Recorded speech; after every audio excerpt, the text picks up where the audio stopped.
बिस्मिल्लाहिर्रहमानिर्रहीम रब्बि इश्रह ली सदरी व यस्सिर ली अमरी वहलुल उक़दतम मिन लिसानी यफ़क़हू क़ौली rabbi ज़िदनी इल्मा। Assalamu alaikum dear students, class 9.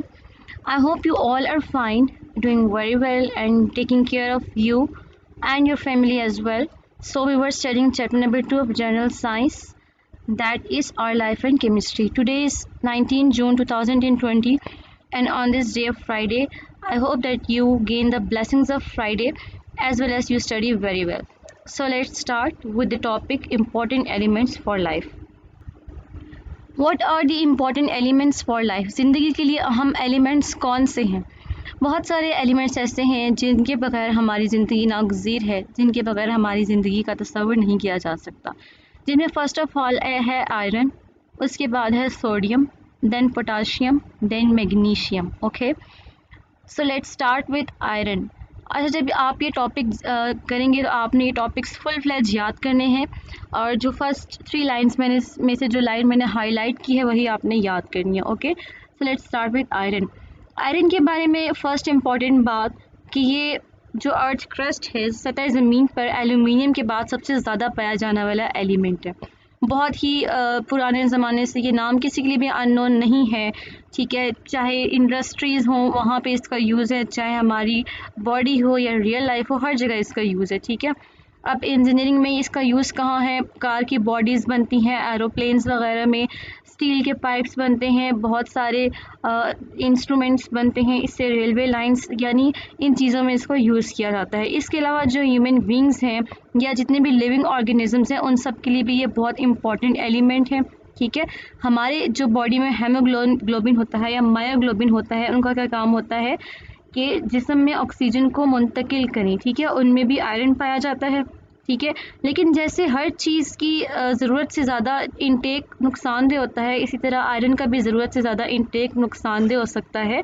अगर हम इसको ज़्यादा कंज्यूम कर लें तो ये साइड्रोसिस का भी बायस बन सकती है। साइड्रोसिस एक बीमारी का नाम है जो कि लंग्स की बीमारी होती है, ठीक है। एंड पौधों के जो टिश्यूज़ होते हैं उसमें जो मैंने अंडरलाइन किया है, this is important from objective point of view, 50 से 250 पार्ट्स पर मिलियन आयरन होता है, यानी मिलियन में हर मिलियन में 50 से 250 इसके पार्ट्स होते हैं, ठीक है। और जब पौधे हैं वो प्लांट्स अपनी रूट्स के ज़रिए से ज़मीन से आयरन के आयंस को एब्जॉर्ब करते हैं, इस जो कि इनकी फोटोसिंथेसिस में हेल्पफुल इनके लिए होता है, ठीक है। यानी Fe+2 हो या +3 आयन हो, दोनों को ये एब्जॉर्ब करता है। So this is how iron is very important for us. Next is sodium. Sodium का जो मेन यूज़ है वो इसका वेपर लैम्प में है। जो येलो कलर के बल्ब आपको नज़र आ रहे होते हैं ना, उनमें सोडियम होते हैं, क्योंकि इसका काम ही क्या होता है, चमकदार सी पीली सी जो लाइट होता है उसको ये प्रोड्यूस करता है, ठीक है। इसके अलावा बहुत सारे इंपॉर्टेंट एलिमेंट्स जो सोडियम से ही बनाए जाते हैं, यहाँ पर कुछ मेंशन भी हैं, जैसे सोडियम परऑक्साइड हो गया या सोडियम साइनाइड हो गया। इसके लिए इनको बनाने के लिए इसको यूज़ किया जाता है, ठीक है। इसके अच्छा, सोडियम साइनाइड की क्या यूजिंग है, इसको गोल्ड की एक्सट्रैक्शन के लिए यूज़ किया जाता है, ठीक है। गोल्ड डिफरेंट प्रोसेस से गुजर के उसको एक्सट्रैक्ट किया जाता है, उसमें इसको यूज़ किया जाता है, ठीक है। इसके अलावा टेट्रा इथाइल लेड बनाने में यूज़ होता है। अब टेट्रा इथाइल लेड क्या चीज़ है? एक बहुत इंपॉर्टेंट एलिमेंट है जिसको हम एंटी नॉकिंग एजेंट के तौर पे यूज़ करते हैं।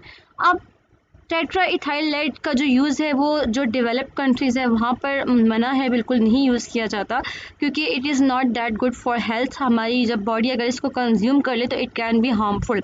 लेकिन जो अंडर डेवलप कंट्रीज़ हैं वहाँ पर इसको यूज़ किया जाता है अभी भी as a anti knocking agent. Anti knocking का आप समझ लें, जो गाड़ियों में कभी कभी जब उसका इंजन स्टार्ट करते वक्त जो आवाज़ आती है, एक ऊँची सी शोर सा जो होता है, वो नॉकिंग होती है उस इंजन की। उसके अगेंस्ट या उसको कम करने के लिए, ख़त्म करने के लिए इसको पेट्रोल में यूज़ किया जाता है ताकि वो इरिटेटिंग सी वॉइस मत आए, ठीक है।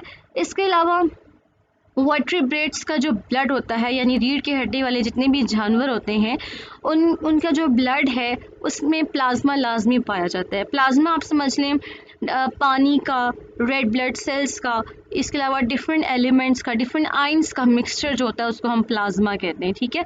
और उनमें सोडियम भी पाया जाता है। डिफरेंट फंक्शनिंग होती है जो इंसानों के लिए, जानदारों की बॉडी में, उसके लिए भी सोडियम इज़ इम्पॉर्टेंट, ठीक है।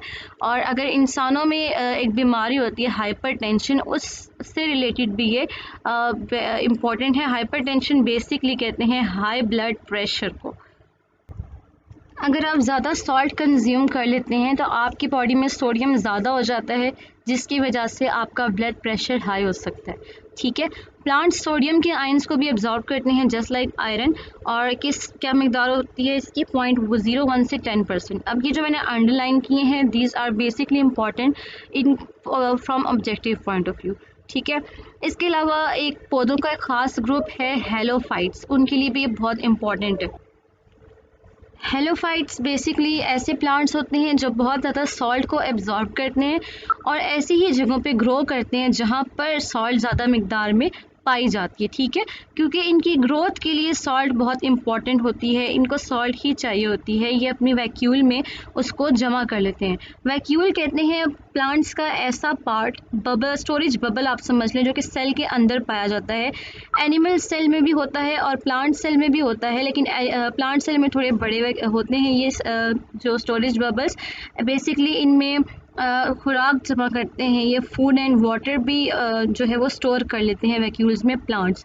तो ये हेलोफाइट्स अपने वैक्यूल्स में सॉल्ट को जमा करते हैं, ठीक है। इसके अलावा जो कुछ सब्जियां वगैरह हैं, कुछ फूड हैं जैसे पालक हो गया, साग, शकरकंदी, शलजम, इनको भी ग्रोथ के लिए प्रॉपर सोडियम की ज़रूरत होती है, कुछ ना कुछ मिकदार में इन्होंने कंज्यूम करना होता है, ठीक है। Next is potassium. पोटाशियम का जो बेसिक यूज़ है वो ग्लास और जो सोप्स वगैरह हैं उनको बनाने में इसको यूज़ किया जाता है, पोटाशियम का एक कंपाउंड, पोटाशियम कार्बोनेट को, ठीक है। इसके अलावा पोटाशियम फॉस्फेट एक और कंपाउंड है पोटाशियम का, जिसको डिटर्जेंट बनाने के लिए यूज़ किया जाता है एज ए बिल्डर, यानी एक एलिमेंट होता है इन डिटर्जेंट्स, ठीक है। इसके अलावा पोटाशियम नाइट्रेट को भी ग्लास और एक्सप्लोजिव वगैरह बनाने में यूज़ किया जाता है। इनका धमाका खेज़ जो मवाद है उसको बनाने में यूज़ किया जाता है। इंसानों और जानदारों की बॉडी का भी एक लाजमी पार्ट है, नर्वस सिस्टम के लिए इम्पॉर्टेंट है, दिल के अफ़ाल के लिए इम्पॉर्टेंट है। वैसे तो इसका कोई ख़ास नुकसान नहीं होता, बेज़रर है, यानी कोई नुकसान नहीं है। लेकिन अगर मैमल्स की वेन्स में दाखिल हो जाए तो फिर ये जो है वो जहरीला भी असर कर सकता है। मैमल्स उन तमाम जानदारों को कहते हैं जो दूध देने वाले होते हैं, ठीक है। उनकी वेन्स के लिए बहुत ही हार्मफुल है। अब हम चलते हैं मैग्नीशियम पर। मैग्नीशियम भी बहुत इंपॉर्टेंट एलिमेंट है और इसकी डेंसिटी इतनी ज़्यादा नहीं होती, हल्की होती है, जिसकी वजह से हम इसे अलॉय बनाने में यूज़ करते हैं। अलॉय बेसिकली कहते हैं मेटल प्लस नॉन मेटल के मिक्सचर को कहते हैं हम, ठीक है। अब इसके भी डिफरेंट कंपाउंड्स हैं जो यूज़ किए जाते हैं, जैसे मैग्नीशियम है, ठीक है, जो किसका अलॉय है, एल्यूमिनियम और मैग्नीशियम, यानी एल्यूमिनियम और मैग्नीशियम को जब मिक्स कर दिया जाए तो मैग्नीशियम बन जाता है, जिसे हम अलॉय कहते हैं। इसको डिफरेंट जगह पे यूज़ किया जाता है। इसी तरह अगर हम एल्यूमिनियम, कॉपर, मैंगनीज और मैग्नीशियम को मिक्स कर दें तो ये ड्यूरेरिन बन जाता है, ठीक है। और ये दोनों अलॉय कहाँ यूज़ होते हैं, कार, हवाई जहाज़, मशीनों के पुर्जे वगैरह बनाने में इसको हम यूज़ करते हैं। इसके अलावा जितने भी लिविंग ऑर्गेनिज्म हैं उनके लिए भी इम्पॉर्टेंट है। पौधों के क्लोरोफिल में ये प्रेजेंट होता है, ठीक है। हमारी बॉडी में एंजाइम्स को एक्टिवेट करता है। इसको Mg+2 जिसका आयन है, प्लांट्स उसको एब्जॉर्ब करते हैं और इसकी मिकदार उनमें होती है 0.1 से 0.4%, ठीक है। और क्लोरोफिल में इसकी मौजूदगी का मतलब ही ये है कि पौधे अपनी जितनी भी खुराक है वो इसकी हेल्प से प्रिपेयर करते हैं। अगर ये नहीं होगा तो क्लोरोफिल नहीं बन पाएगा और वो फोटोसिंथेसिस का प्रोसेस भी और इनकी खुराक बनाने का अमल भी सारा का सारा रुक जाएगा, ठीक है। नेक्स्ट इज़ कैल्शियम, जो कि आज का लास्ट टॉपिक है। कैल्शियम बेसिकली यूज़ होता है कास्टिंग में as a deoxidant. Casting basically उस प्रोसेस को कहते हैं जिसमें हम किसी वेसल वगैरह में कोई चीज़ लिक्विड की फॉर्म में डालते हैं और वो सॉलिड बन जाती है, ठीक है। यानी हमने जिस चीज़ में लिक्विड डालना होता है वो ऑलरेडी उस शेप में होती है जिस शेप में हम उस लिक्विड को कन्वर्ट करना चाह रहे होते हैं। और डीऑक्सीडेंट का मतलब है कि ये बेसिकली मेटलर्जी का प्रोसेस है जिसमें डिफरेंट मेटल्स को से डिफरेंट चीज़ें बनाई जाती हैं, स्पेशली स्टील मेकिंग का जो प्रोसेस होता है। तो डीऑक्सीडेंट का मतलब है कि जो स्टील मेकिंग का प्रोसेस होता है उसमें हम ऑक्सीजन जो होती है ना, गैर ज़रूरी ऑक्सीजन, उसको रिमूव कर देते हैं ताकि हमारी स्टील की जो क्वालिटी है वो बहुत अच्छी प्रोड्यूस हो।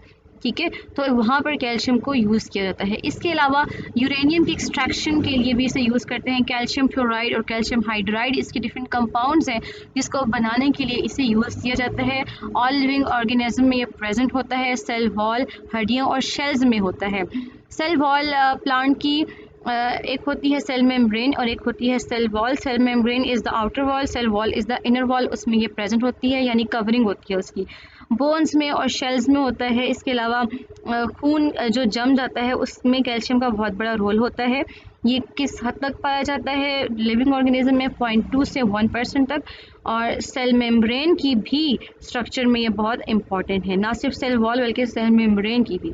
अगर इसकी कमी हो जाए तो सेल मेम्ब्रेन ही टूट फूट जाएगी, जिसकी वजह से आउटर कवरिंग ही डिस्ट्रॉय हो जाएगी प्लांट की, और फिर वो प्लांट जो है वो पहले की तरह नहीं रहेगा, डिस्ट्रॉय हो जाएगा।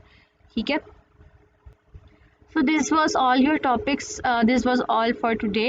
You have to learn and write all these topics on your home assignment register. आपने ये सारे टॉपिक्स याद करने हैं और इनको याद करके अच्छे तरीके से याद करके आपने इनको अपने होम असाइनमेंट रजिस्टर पर लिख लेना है। इससे रिलेटेड कोई क्यूरी हो तो then ask to me, must ask to me, और लाजमी क्वेश्चंस किया करें ताकि मुझे पता चलता रहे कि आप किस हद तक पढ़ रहे हैं, और कोई प्रॉब्लम हो तो लाजमी उसको पूछ लिया करें। Good luck for the next time. Thank you.